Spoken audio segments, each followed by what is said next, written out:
Blackjacks and saps are silent, brutal, and in the wrong hands can knock you out before your brain even registers the hit. If you ever find yourself facing one of these, you need to know what it is, how it works, and exactly how to defend against it. Let's check it out.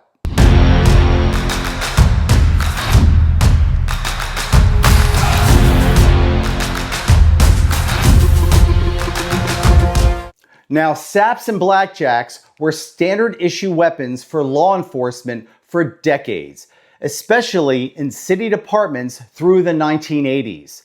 But as lawsuits mounted and public scrutiny intensified, departments quietly phased them out. Why, you might ask? Because they worked too well. A single, well-placed shot could drop a suspect instantly, and that kind of raw, efficient force became a legal and political liability. They were replaced later by batons, pepper spray, and eventually tasers. But criminals, they never gave them up. Now, this video isn't about glorifying this weapon. It's about survival. In my contemporary fighting arts system, I teach a core principle called nature of the beast.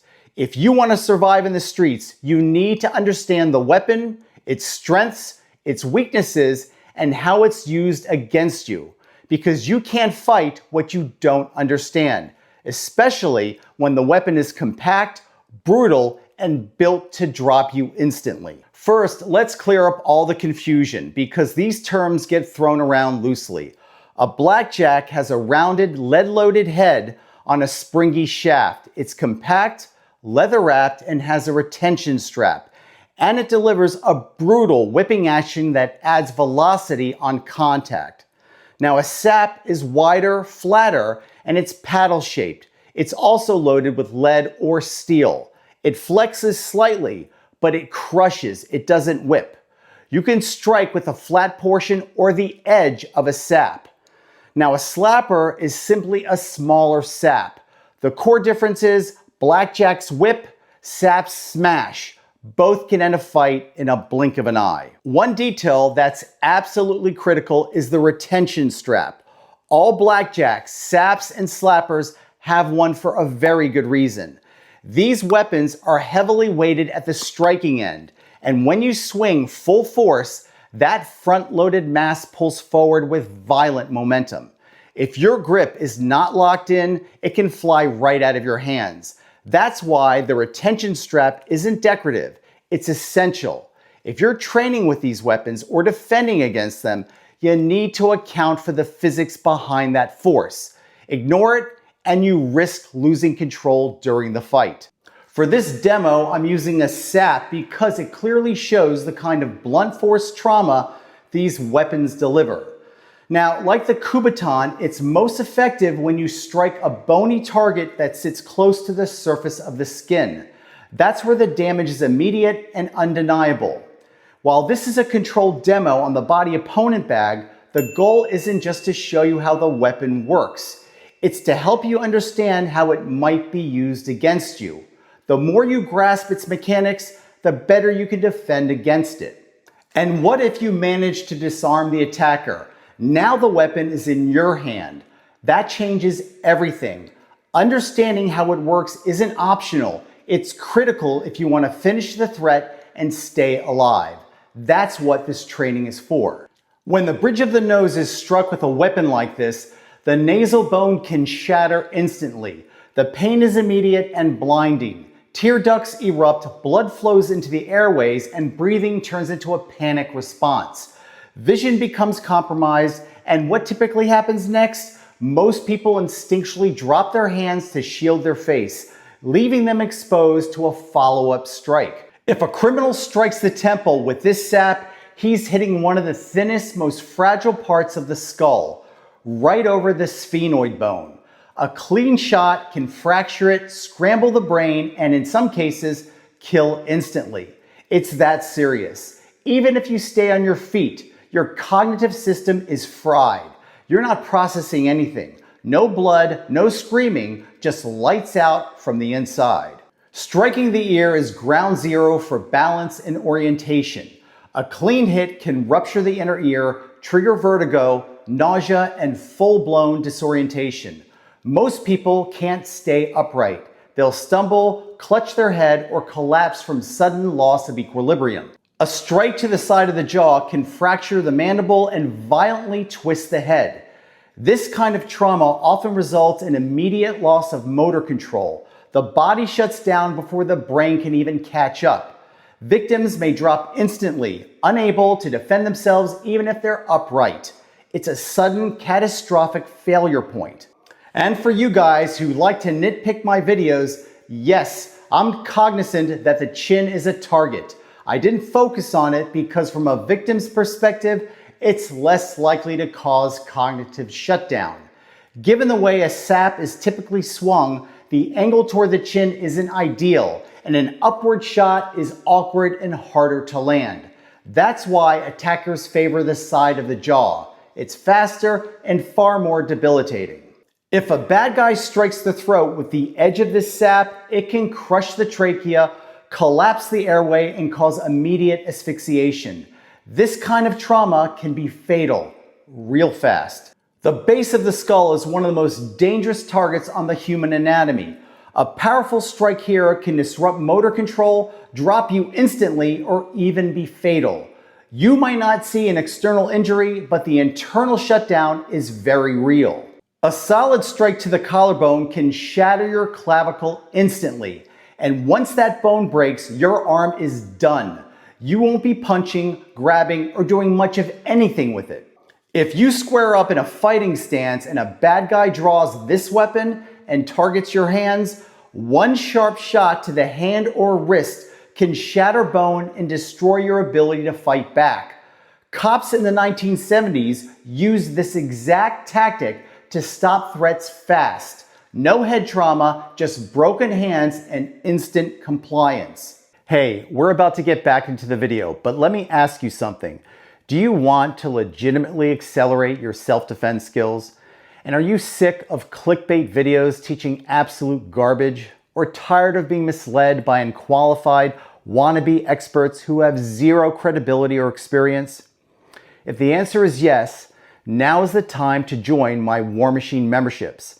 As a member, you're going to get exclusive access to in-depth training videos, exclusive full-feature video content, downloadable training PDFs, and direct insights you're not going to find anywhere else. Plus, you're going to have direct access to me in the comments section of all my videos. So if you have questions, you're going to get real, detailed answers from me and not some random keyboard warrior. So if you're serious about mastering real-world combat skills, hit the join button below and start training like a true war machine. Now, let's get back to the lesson. You've seen what this weapon can do. Now, let's talk street survival, because in the real world, it won't be slow or telegraphed. It's going to be fast, without warning, and from someone who doesn't give a damn if you end up in the hospital. So in this next part, I'm going to show you how to spot it, counter it, and survive when it's for real. First of all, a sap in a blackjack isn't like a stick or a baseball bat, where the attacker winds up and chambers it. This weapon is fast, small, and easily concealed. These guys don't telegraph. They close in casually, talking, posturing, and then snap it out before you even register what's happening. So first of all, one of the most important defensive responses you need to employ is having a protective stance, a strategic stance.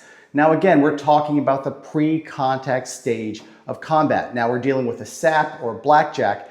It's critical that you have your hands up. So Tommy comes on out. He doesn't display the weapon, but obviously the weapon is going to be concealed in his jacket, in his pocket, in his boot, wherever. The most important thing, because I don't know what he has on him, is to raise my hands up in a strategic posture. Now this is what I call my de-escalation or my first strike stance, but this is the first stage in protecting yourself against that. So my hands come up, I'm talking to him, I'm trying to engage in conversation, figure out what his motive, his intention is. The hands are up. This is stage one of your defensive response. One simple but critical rule is to watch what his hands are doing. Now this is something that I've taught law enforcement for decades. The hands tell the story. The hands are what kills. Not so much what he's saying, it's watching his hands. For example, is he reaching behind for his weapon? Or what his hands doing? Is he reaching across his jacket to pull out the weapon?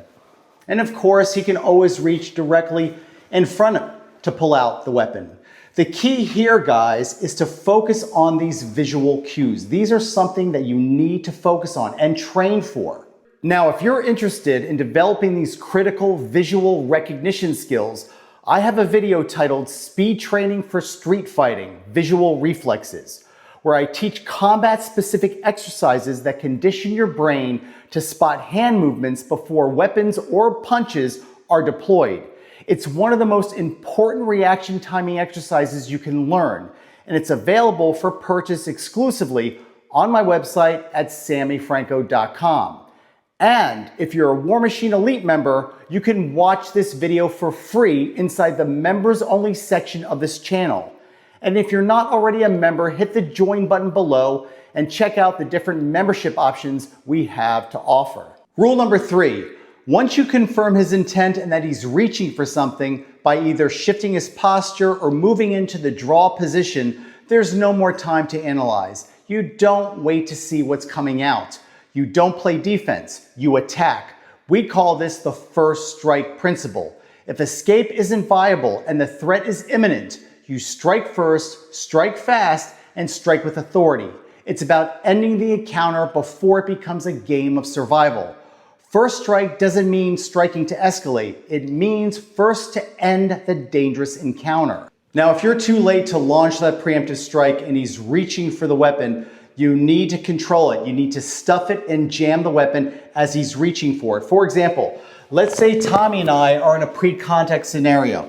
I'm de-escalating, I don't launch the first strike, but he's reaching for the weapon. Now from here, as he reaches for it, that's when I come in and I control the weapon limb. This is critical because you don't want this arm to be free because that's where the destruction is gonna happen. So you need to go in with two hands, control the weapon, and then neutralize him. Now from here, neutralizing requires striking vital targets such as the throat, the eyes, controlling him with everything you got, but also making sure that you have a stable base. Because let me tell you, this is not like the choreographed crap you see on YouTube where everybody does these beautiful choreographed moves. It doesn't happen that way. There is going to be energy. It's going to be kinetic. There's going to be a tremendous amount of anger, adrenaline. He's going to be coming at you. So you have to be prepared. You have to be strong and conditioned to deal with hand-to-hand combat because that's what this is, guys. It's combat. So when I go and I control this is our blackjack, I go and I neutralize him with throat shots, knee strikes, headbutts, even biting. The idea is this is combat, and this is how you control the weapon.